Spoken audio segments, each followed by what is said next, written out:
네, 안녕하세요, 교수님. 네, 안녕하세요. 지난 심리학과 가지 말아요 영상을 촬영한 후에 좀 댓글에서 열띤 토론들이 일어나고 있더라고요. 혹시 교수님께서 좀 댓글을 보시면서 어떤 느낌점이 있으셨나요? 네, 뭐 한동안 열심히 봤고 학생들은 참 화가 많이 나 있구나 라는 생각을 했어요.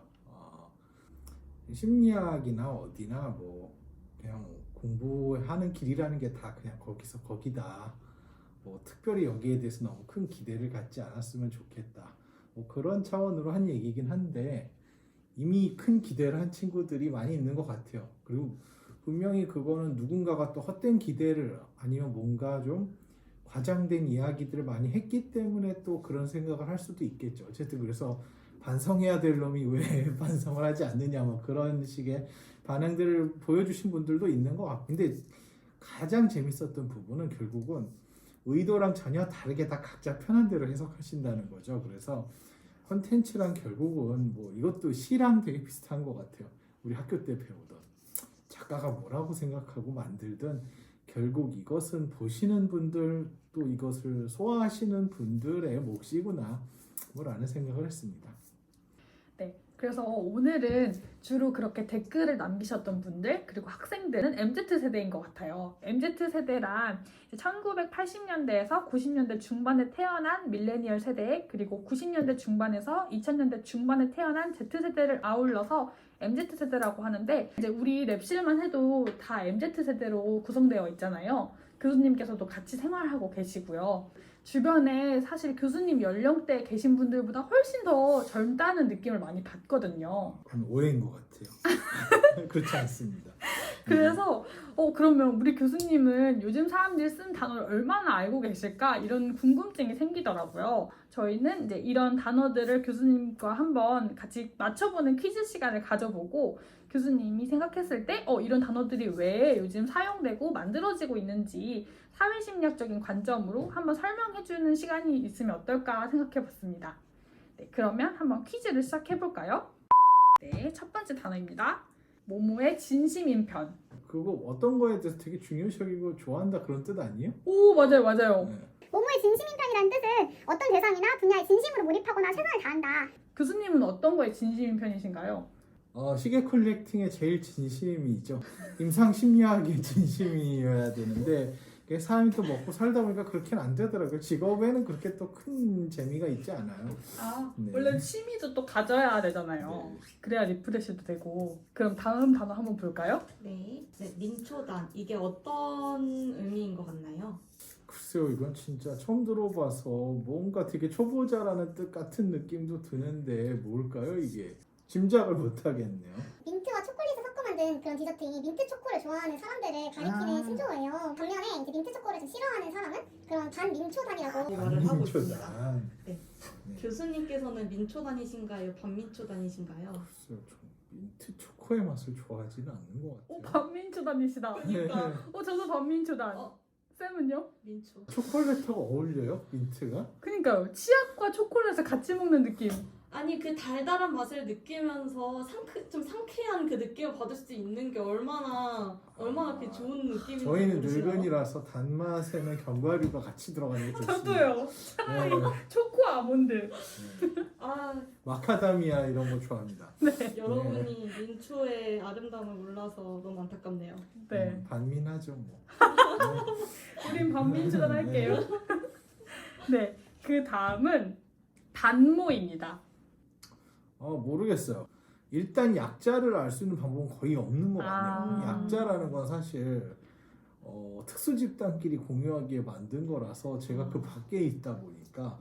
이 정답은 반말 모드라고 하는데요. 반말 모드. 네. 반말 모드가 유튜브나 트위터 같은 인터넷상에서 만난 사람들끼리 반말을 하자라고 약속하는 거래요.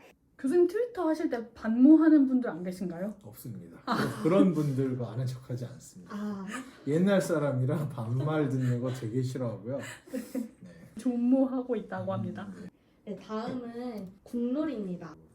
느낌 봐선 되게 뭔가 내셔널 룰 같은 느낌이 있는데 우리 국가가 정한 룰인가요? 되게 크게 널리 보편적으로 받아들여지는 그런 뭐 약속 같은 거다라는 느낌을 주긴 하는데 네, 맞아요, 교수님. 그 의미는 정말 딱 맞으시고요. 이제 국민룰이라는 그런 말의 줄임말이어서 모든 사람들이 인정하는 일반 상식이라는 의미예요. 뭐 예를 들면 좀 대학생들이 개강 첫날을 놓기만 하고 끝나는 게 국룰이지 라고 하는 거랑 그 다음은 점권입니다. 네, 젊은 꼰대인가요? 네. 이거는 바로 나오네요. 이 정권은 젊은 꼰대, 2030 세대 아니면 청소년들한테도 꼰대 딱지가 붙을 만큼 요즘 꼰대 연령이 되게 낮아지고 있대요. 그래서 사람들이 이제 스스로 꼰대력 테스트를 해보기도 하고 MBTI 테스트처럼 차라리 그 테스트가 더 낫겠네요. 네, 교수님 오늘 이렇게 저희가 5가지 단어를 통해서 요즘 MZ세대들이 쓰는 단어들을 봤는데요. 이렇게 단어들은 또 사회적으로 통용되고 있는 이유가 있을 거고 그걸 사용하는 사람들도 마음의 이유가 있을 것 같은데 교수님이 보셨을 때 사회심리학적으로 이게 어떻게 바라볼 수 있을지 궁금합니다. 일단은 제가 사회심리학자가 아닌 거로 사회심리학적으로 분석을 해달라고 참 부담스럽네요. 예, 저는 그냥 임상심리학을 한평생 해온 사람으로서 그냥 직관적인 느낌은 첫 번째는 그냥 커뮤니케이션 환경 때문이다라는 생각이 들기는 해요. 저만 해도 이제 트위터나 뭐 저는 인스타는 쓰지 않는 세대라서 그렇긴 한데 트위터를 쓰면서 제일 힘든 것 중에 하나가 글을 짧게 써야 되는 거거든요. 그리고 유튜브에서도 항상 힘든 것 중에 하나가 늘 뭐 잘 되는데 되게 썸네일이 중요하잖아요. 제목 잡는 거랑.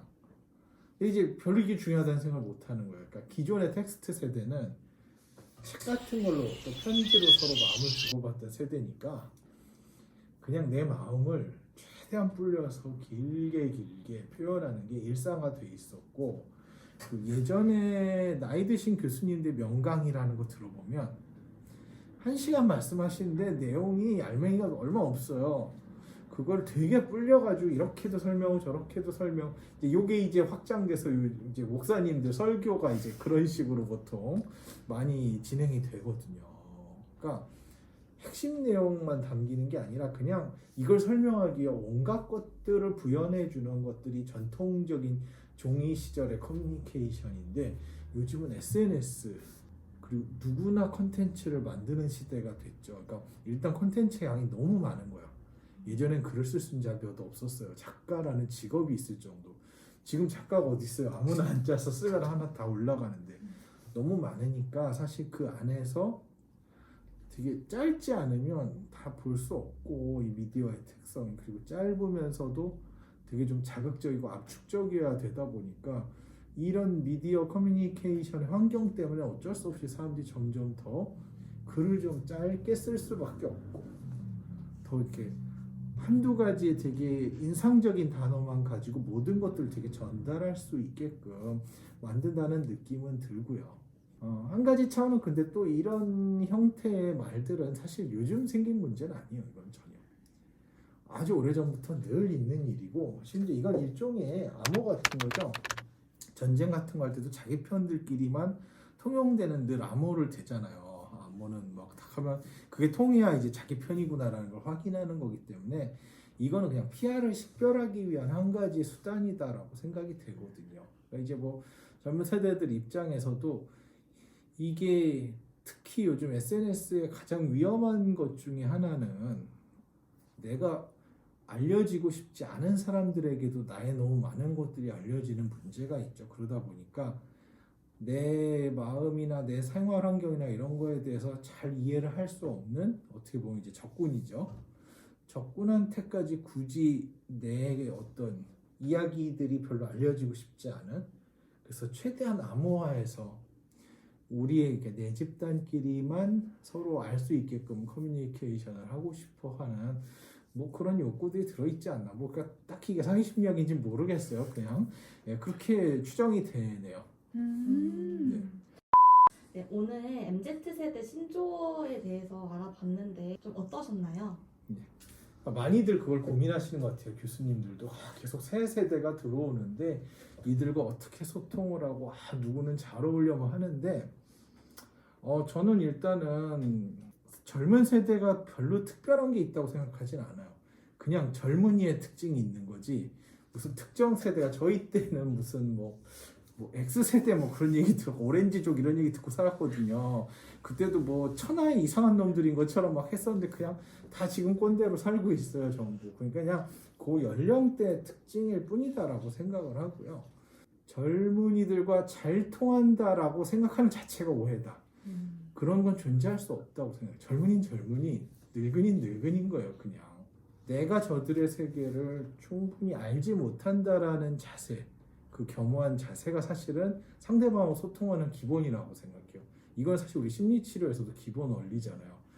많이들 오해하시는 게 심리치료는 저 사람의 인생을 제대로 꿰뚫어보고 다 경험을 했어야 제대로 잘한다고 생각하는데 그런 사람이 상담 제일 못하죠. 보면 내가 해봐서 아는데 하는 순간 이미 그 치료 끝난 거거든요.